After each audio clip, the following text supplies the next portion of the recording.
Hi, I'm Stephen Aiken. I'm the Region 9 representative for the Florida Libertarian Party. And last time we spoke, I introduced you a little bit to the Libertarian Party. Those websites again can be viewed at lp.org. That's the National Libertarian site. And lpf.org. That's the State Libertarian site. But today, now, I want to talk to you a little bit about driver's licenses, or at least the requirements for getting a driver's license in the state of Florida. And this can be viewed at, well, this is the public law that I'm going to read you, and it's section 322.08. Application for a license requirements for license and identification cards. Okay, 1. Each application for a driver's license shall be made on a form designated by the department and sworn or affirmed by the applicant as to the truthful statement made in the application. Okay, that one's fine, but now here's section 2.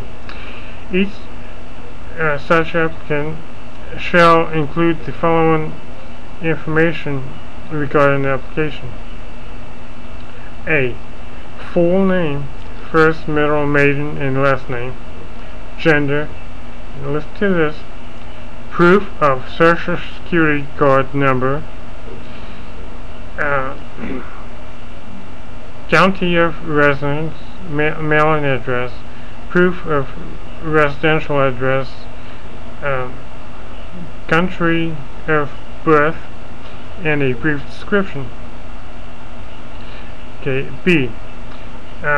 Proof of birth date, and then proof of identity. Such proof may include one of the following documents issued to the applicant: driver's license from another jurisdiction, certified copy of U.S. birth certificate, a valid unexpired U.S. passport, a naturalization certificate issued by the U.S. Department of Homeland Security, a valid unexpired alien registration receipt card, otherwise known as green card, a counselor report of birth aboard provided by the U.S. Department of State, and expired unexpired employment authorization card issued by the United States Department of Homeland Security, or proof of non-immigration classification provided by the United States Department of Homeland Security for the original driver's license. In order to provide non-immigrant classification, an applicant may produce the following documents, including but not limited to a notice of hearing, immigration court status, and this goes on, but the point is, why should we have to give them our Social Security number? You see, when Social Security was first developed, the Social Security number was exactly for that, for Social Security. It was to bring in Social Security and keep it in account and deliver it to the person it was supposed to go to. That's what the number was for. It was not meant to be a national ID number, but unfortunately that's the way it's turning out. You know, just a few years ago, I went down to Blockbuster, which is simply a video rental place, and in order to open an account, they demanded I give them my Social Security number. I refused and I left the store, but now you see, with a private entity, you can do that. If you don't like the requests and demands, you can go to the competitor. When a government starts acting obnoxious, it's kind of more difficult, especially when it's either the federal government or state government.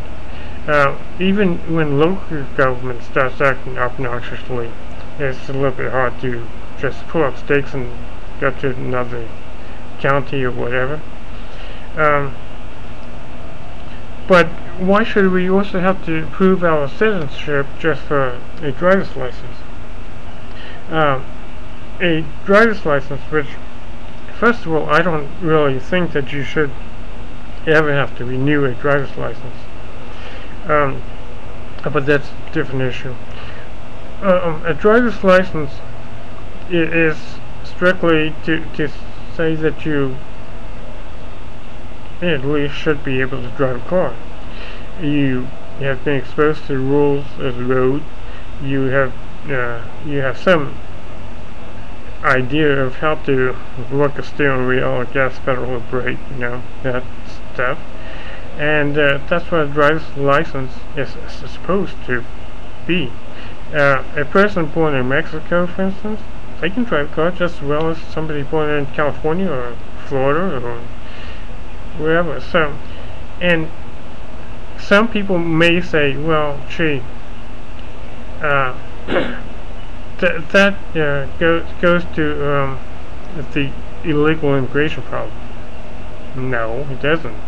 I mean, I seriously doubt that there are very many people that become illegal immigrants so they can drive a car.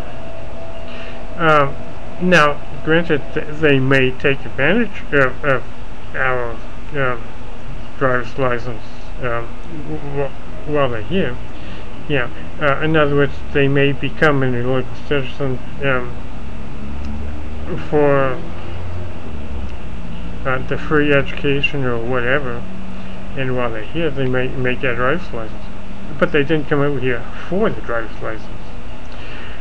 If you want to take care of the illegal immigration problem, what you need to do is you need to stop giving them all these free benefits, such as free education, free healthcare, free everything else.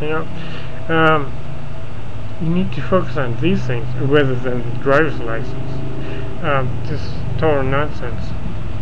Now, well, this brings me to a state bill. It's called HB 109. It was introduced in the Florida House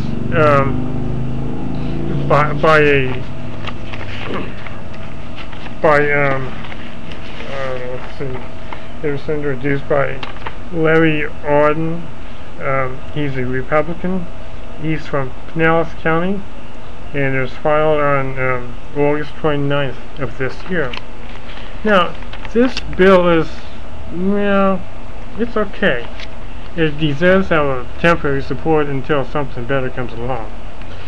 But it's a step in the right direction. Now, what this does, and again, it's HB 109. I definitely encourage everybody to look it up for yourself. But what it does is it prohibits the state from copying or retaining any of the documents that represent them. So at least they can't copy or retain our Social Security number. Well, that's a good step. Now, this HB 109 does not prohibit the state from requiring us to produce the Social Security number in the first place. So, this is why I say it only deserves a temporary support. But another good thing that it does is it prohibits the state from inserting any radio frequency identification devices known as RFIDs or any similar tracking devices into our driver's license. Well, okay, fine, that's good. I totally agree with that. But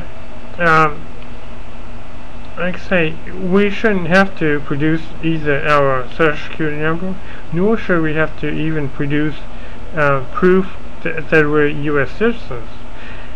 So I definitely hope that something else better comes along than this.